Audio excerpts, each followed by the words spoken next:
Гениальный сюжет действует точно, меняет угол посреди действия, выворачивает жанр изнутри, держит зрителя на форме, которая раньше казалась невозможной. И к финалу приходит редкое чувство. Эту историю можно было рассказать только так. Любой другой способ ее сломал бы.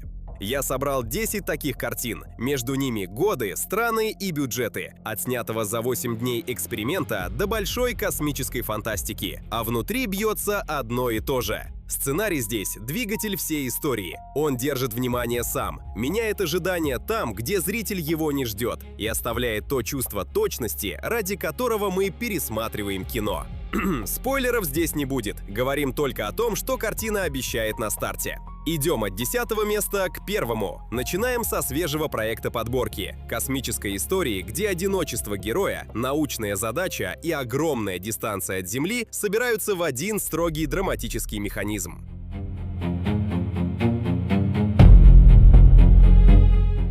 Есть фантастика, где главное спецэффекты. И есть редкая категория, где двигатель всей истории – сама идея. Простая, но раньше никем не использованная. Именно так, как нужно для этой конкретной картины. Проект «Конец света», написанный Дрю Годдардом по роману Энди Вейра, пример такого редкого случая. Один человек просыпается в космическом корабле. Память пуста, имя забыто, экипаж мертв.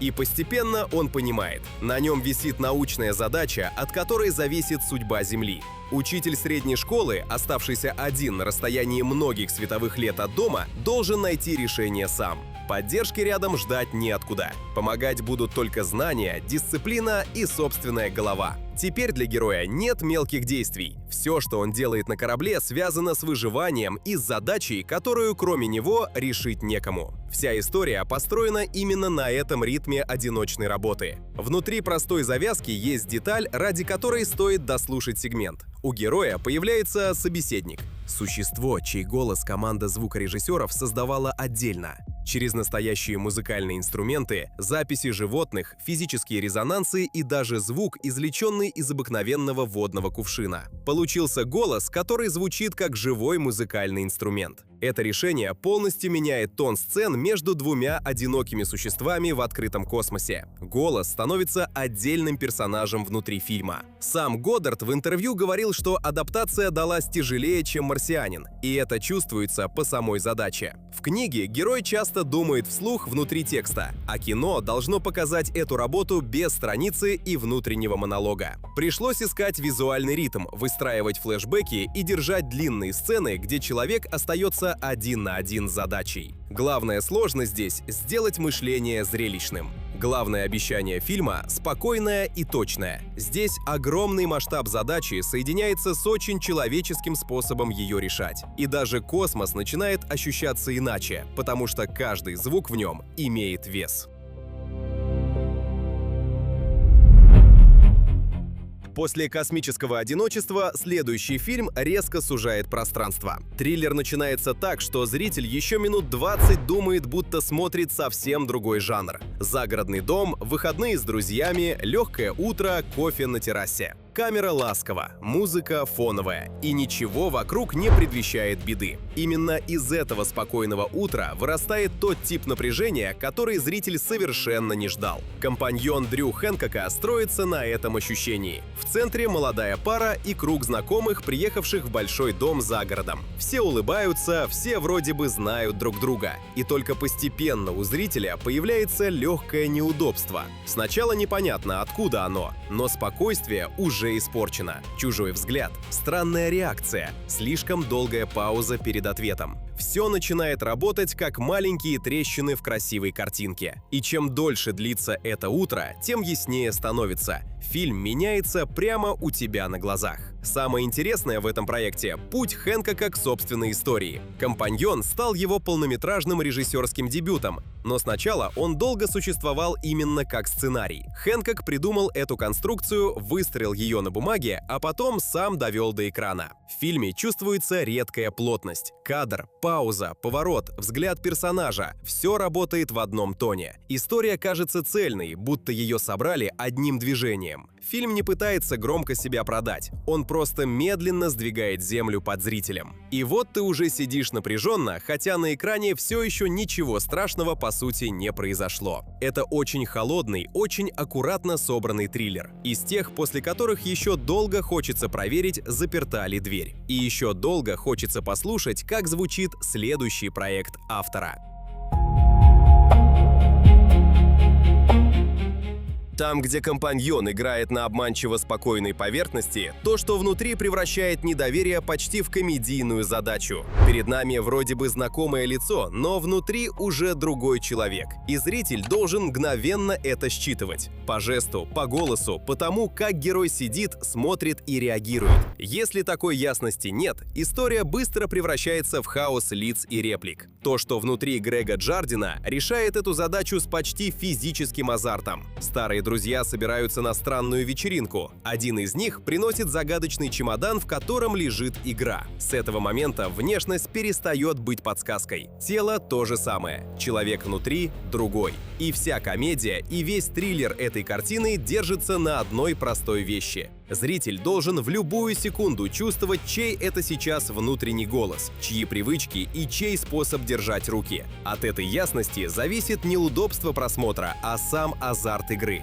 Чтобы это сработало, актеры провели длинные репетиции с обменом задачами. Каждый изучал, как именно соседний персонаж двигается, как смеется, как сидит за столом, как смотрит на других в комнате. На съемках это давало особый эффект. Смешно работает именно момент узнавания. Перед тобой новое тело, но поведение выдает друга, которого ты только что видел в другом обличии. И именно эта дисциплина превращает абсурдную предпосылку в работающий жанровый механизм.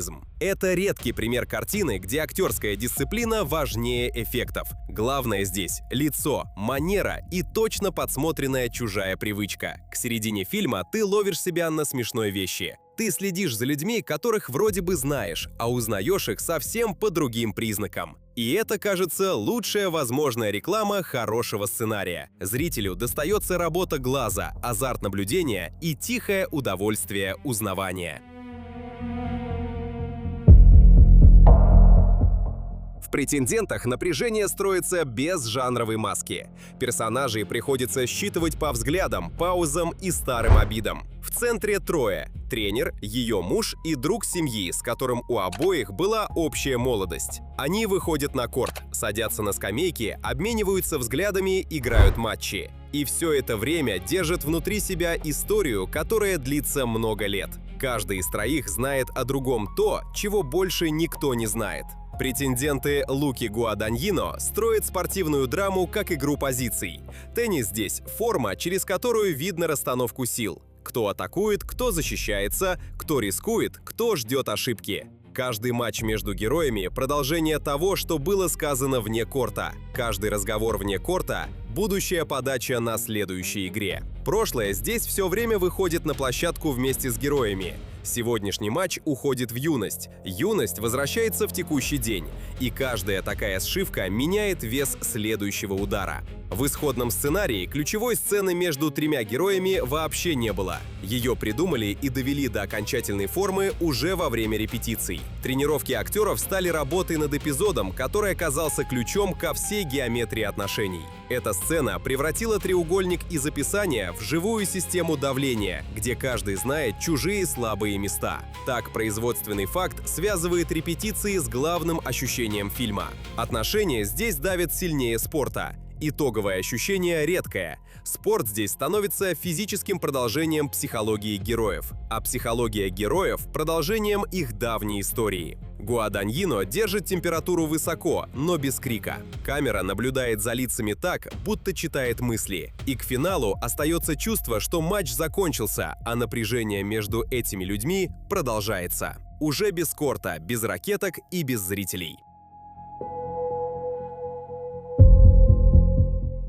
«Монстр» берет похожую тему узнавания человека, но делает ее тише и тревожнее. Что мы вообще знаем о людях, которых видим каждый день? Что мы знаем о собственном ребенке, который однажды приходит домой притихшим? Что мы знаем о школе, об учителях, о соседях, о матерях других детей? «Монстр» японского режиссера Хирокадзу Кореэды начинается с этих вопросов и медленно, аккуратно, без рывков разворачивает их во что-то большее. В центре мать-одиночка, ее сын-школьник и подозрение, что в школе с мальчиком происходит то, о чем он молчит. А дальше фильм делает тревожную вещь. Возвращает нас к тем же событиям, но каждый раз меняет точку входа. Мать видит одно, другие люди замечают то, что от нее скрыто. Камера ведет себя иначе, ритм меняется, даже свет в кадре сдвигается. Так школьное подозрение становится историей о том, как легко ошибиться в человеке, когда видишь только часть его жизни. Здесь и спрятан ключ выпуска. Кореэда, который обычно сам пишет сценарии своих фильмов, в «Монстре» работал со сценарием другого автора – Юдзи Сакамото. Трехчастная структура была заложена в текст с самого начала. Режиссер сохранил ее и довел подкастинг и интонацию своих актеров.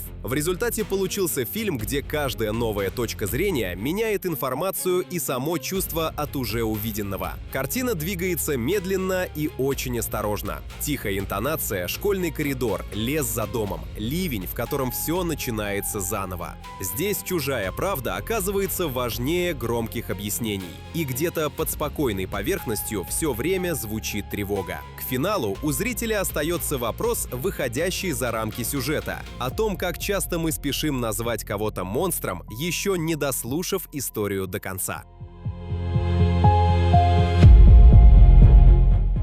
Если монстр меняет смысл через точку зрения, то все везде и сразу расширяет саму идею выбора. Сценарий изначально писался под Джеки Чана, и этот факт сразу меняет угол разговора о фильме. Сегодня это звучит странно. Фильм, где стиль и эмоция словно созданы под Мишель Ео, начинался как история про мужчину. В процессе работы Дэниел Кван и Дэниел Шайнард пришли к решению, что история заработает иначе, если в ее центре окажется женщина и мать. С этого решения фильм буквально вспыхнул. Героиня Эвелин – владелица маленькой американской прачечной. У нее налоговая проверка, давление мужа, конфликт с дочерью и постоянное ощущение, что ее собственная жизнь свернула куда-то в сторону от мечты. Мишель Ео ведет роль мягко и точно. У ее героини усталое лицо, измотанные пальцы, привычка считать чеки в полусне. Фильм остается внутри этого быта и взрывает его изнутри. В эту обыкновенную, измученную бытом ситуацию врывается мультивселенная, где Эвелин сталкивается с версиями себя из других реальностей и с жизнями, которые могли бы случиться, если бы она однажды решилась. Фильм держится на простой вещи. В центре семья, которая устала друг от друга и все равно держится вместе. Мать, дочь и муж, зажатые между прачечной, налогами и одним днем, в котором накопилась целая жизнь. Дэниелсы сначала собрали эту бытовую основу, а уже потом запустили вокруг нее фантастический хаос. Поэтому аттракцион становится историей о женщине, которая заново выбирает свою жизнь. Парадокс выбора здесь в том, как картина меняется вместе с автором замысла. Смена пола героя стала структурным решением и новой осью истории. Так безумие мультивселенной возвращается к семье.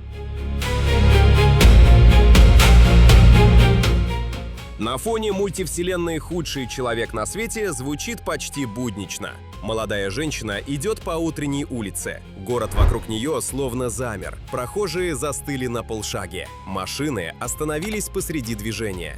Кофе из пролитого стакана висит в воздухе. И только она движется внутри этой неподвижности, легкая, почти счастливая, словно весь мир уступил ей одну минуту полной свободы. Это одна из самых известных сцен «Худшего человека на свете» норвежского режиссера Йоакима Триера. И в ее основе лежит решение, которое сильно отличается от привычной кинематографической логики. Чтобы добиться эффекта замершего города, команда выбрала очень простой путь. Город оставили живым, а людей – настоящими. Прохожих, машины и отдельные движения фиксировали и выстраивали вручную. Актеров и статистов просили неподвижно удерживать позы, пока героиня проходила сквозь город. Героиня просто шла сквозь эту замершую массу, и камера ловила ее движение в зазоре между обычными людьми. Эффект получился теплее любой графики, потому что в кадре оставалось живое человеческое присутствие. Юлия в этом фильме все время будто стоит на пороге собственной жизни. Молодая женщина в Осло, которая никак не может выбрать, кем ей быть и с кем жить. Она пробует профессии, отношения, города внутри одного города.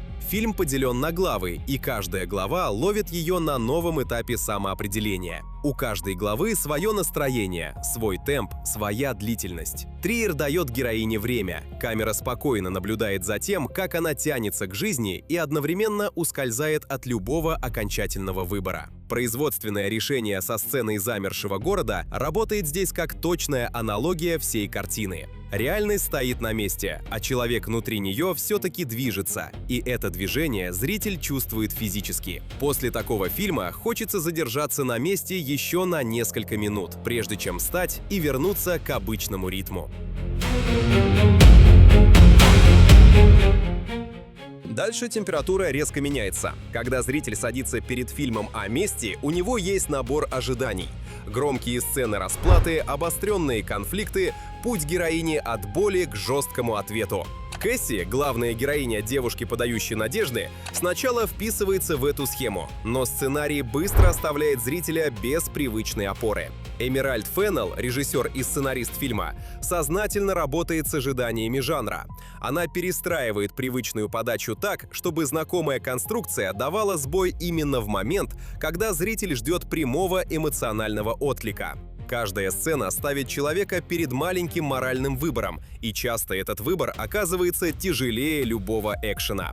В центре Кэсси, молодая женщина, которая выглядит как все остальные. Днем обычная жизнь, кофейня, отношения с семьей, ночью другая роль. Она ставит окружающих в неудобные ситуации и наблюдает за тем, как они себя ведут. Тест без громких заявлений. Каждый встречный мужчина становится участником наблюдения, которое он, сам того не зная, проходит или проваливает. Кэрри Маллиган в этой роли держит фильм одной мимикой. Она умеет за секунду переключаться между будничным фасадом и холодной точностью наблюдения. От этой подмены становится не по себе именно потому, что героиня выглядит как сотни других молодых женщин в любом кафе. Самое сильное в фильме – то, как Феннелл работает с тоном. Цвета леденцовые, музыка легкая, а под этим слоем все время холодно. Кино смотрит на тех самых нормальных парней, которые легко меняются, когда уверены, что никто не заметит. Из-за этого яркая оболочка фильма начинает давить сильнее любой темной картинки. Девушка, подающая надежды, — это месть, переписанная под современную мораль, и может быть самый неуютный жанровый эксперимент последних лет. Объясняю, почему японский малобюджетный зомби-фильм оказался в подборке гениальных сюжетов. На первый взгляд это выглядит странно. Хоррор-комедия с неизвестными актерами, снятая на сумму, которая в Голливуде ушла бы на один обед съемочной группы. И все-таки картина Синитиро Уэды занимает законное место в этом списке. Причина в самой архитектуре сценария. Зомби одним планом. Это пример того, как сценарная конструкция способна стать главным героем фильма. Внешне все начинается с самой узнаваемой схемы жанра. Маленькая группа людей снимает короткий зомби-фильм в заброшенном здании. Что-то идет не по плану. Появляется реальная опасность. Камера держит происходящее одним длинным куском, и зритель, который сел смотреть очередное низкобюджетное зомби-кино, быстро попадает в неровный, почти театральный хаос. Темп картины держится на энергии съемочной группы, длинном дубле и ощущении, что все может сорваться в любую секунду. Производственная история здесь – отдельный аттракцион.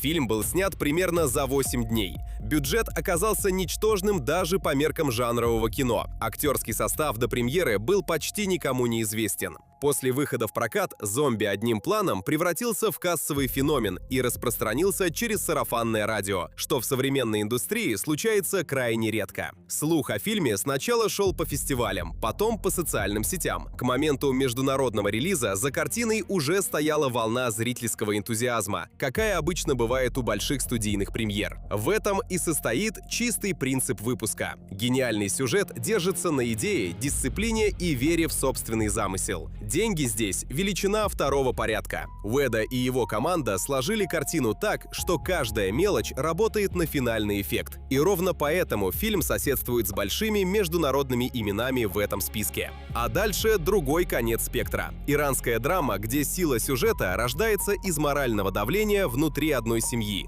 и из точности каждого недосказанного слова. После фильма, где сценарная конструкция держится на энергии съемочной группы, финальная точка выпуска сжимает все до квартиры, сцены и морального давления. Тегеран. Старый дом дает трещины. Молодая пара вынуждена переехать. А рядом идут репетиции пьесы Артура Миллера «Смерть камевояжера». Камевояжер иранского режиссера Асгара Фархади держит зрителя в узком пространстве. Бытовые ситуации, тихие разговоры, чай в гостиной, репетиции в маленьком театре. И где-то под этой бытовой поверхностью поднимается давление. Новая квартира сразу приносит в их жизнь чужой след. Равновесие между мужем и женой нарушено, но фильм не спешит превращать это в громкий конфликт. Дальше каждая мелочь, взгляд, пауза, недосказанная реплика становится частью моральной задачи, которую герой должен решить сам. Фархади умеет делать особое. Он строит сцены так, что зритель из наблюдателя превращается в соучастника. Ты слушаешь обычный разговор, а внутри уже выбираешь сторону. Чья правда тебе важнее? Чье молчание ты готов оправдать? И где заканчивается боль, а начинается жестокость? У него есть редкое умение задавать зрителю вопросы, на которые нет простых ответов. Каждый из них постепенно ложится на плечи героя и зрителя одновременно.